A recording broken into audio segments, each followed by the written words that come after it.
Okay, we all know singers are crazy. I am not going to become a mud hippie. I don't care what you say.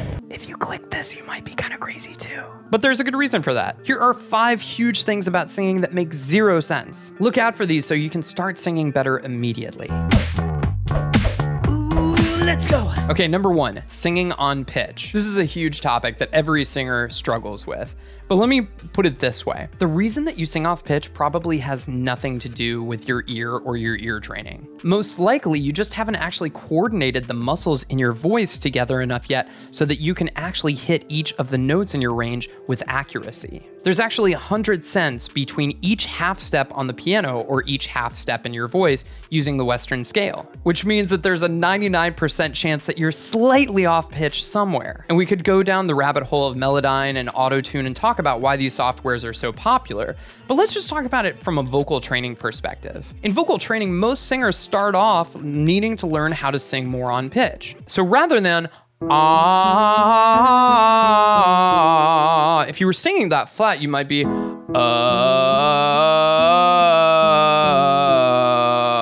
But in both of those cases, you'll actually notice that the singer followed the pattern. They were moving up when they were supposed to, and they were coming down when they were supposed to. But the reason that they weren't actually singing on pitch was just because they probably weren't able to actually match the note in their throat with what they're hearing in their ear. And rather than singing it on pitch, they may sing it kind of flat. Ma, ma, ma, ma, ma, ma, ma, ma, ma, ma. Did you catch it? It's a little flat. I call this phenomenon convenient pitching.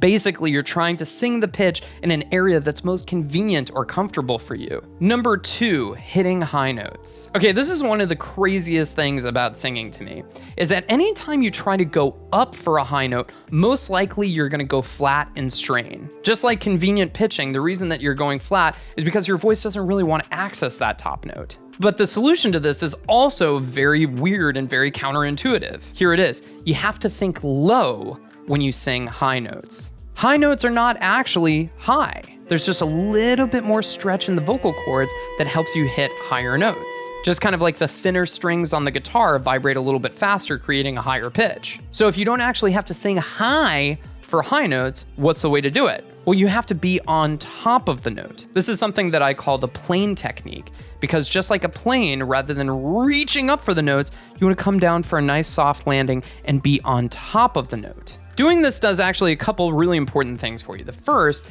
is it kind of gets you out of this mental mindset of I have to reach up in order to hit higher notes. The other thing that it does is it helps you correct your pitch, because rather than thinking that you're coming up to the note and probably being kind of flat via convenient pitching that we were talking about, instead you're actually approaching it as if you're singing that note kind of sharp, which will actually help you hit the pitch even better. Number 3, breath control. Breath control makes 0 sense in singing, and here's why. Breath control, or the ability of the vocal cords to resist the air that comes up from your lungs to vibrate, to create sound, is actually the result of good singing. Here's what I mean. If I have a singer that's going, in other words, they're singing with bad breath control. There's too much breath in the tone. Well, that's not necessarily because they need more breath support. If I actually ask them to breathe deeper and give me more breath in that sound, what am I gonna get is a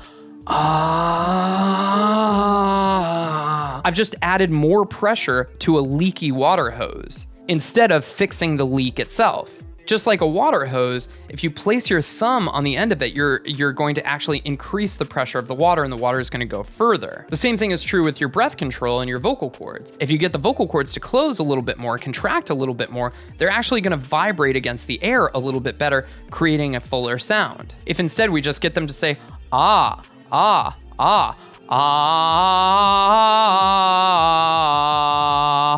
of a sudden my breath control is completely taken care of because my vocal cords are vibrating more closely. Number 4, vocal tone. Vocal tone makes absolutely no sense in singing, and here's why. Because obviously your voice sounds completely different to you than it does to everyone else. If you've ever listened to the sound of your voice on a voicemail, you will know exactly what I mean. Even here, right now, speaking to you, I'm hearing the sound of my voice from inside of the instrument rather than actually being able to hear it the way that you're hearing it. Why does it sound so completely annoying to actually hear your voice on a recording? Well, that's because of cognitive dissonance.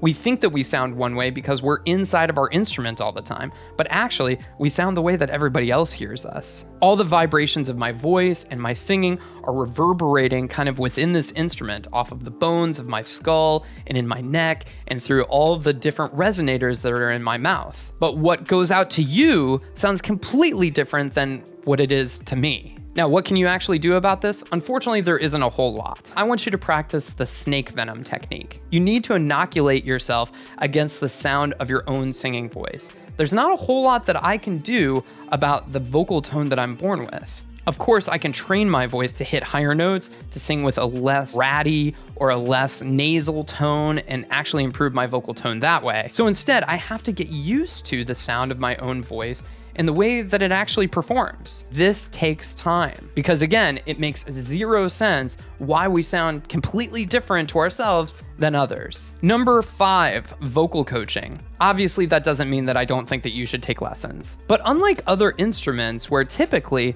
you're going to learn from instrumentalists that are better than you. Like, for instance, if I want to learn how to play guitar, I wouldn't learn how to play guitar from someone that's worse at guitar than me. With vocals, your vocal coach doesn't actually necessarily have to be a better singer than you. If you don't believe me, just look at vocal coach Seth Riggs teaching Michael Jackson.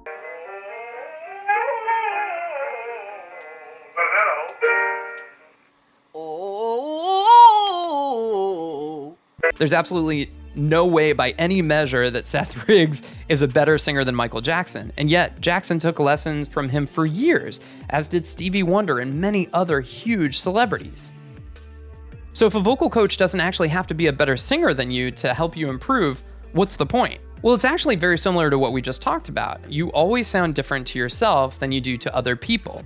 That means that someone that's trained in helping build voices will actually be able to hear you and know what the next steps are. I actually like to think of a vocal coach as almost like a football coach. You know, most football coaches, they probably played a little ball, but they really have studied the strategy. They've studied the techniques for building a great team and what it takes for that team to succeed. Would you expect Tom Brady to be the best football coach out there? Probably not. A great vocal coach just needs to know the exact next steps that you need to take in order to become a better singer and how to get you there. A vocal coach doesn't necessarily have to demonstrate it better than you, but they just have to be able to communicate the idea of what they want to you in order to get you to that next step. What's something about singing that makes zero sense to you? Let me know in the comments below.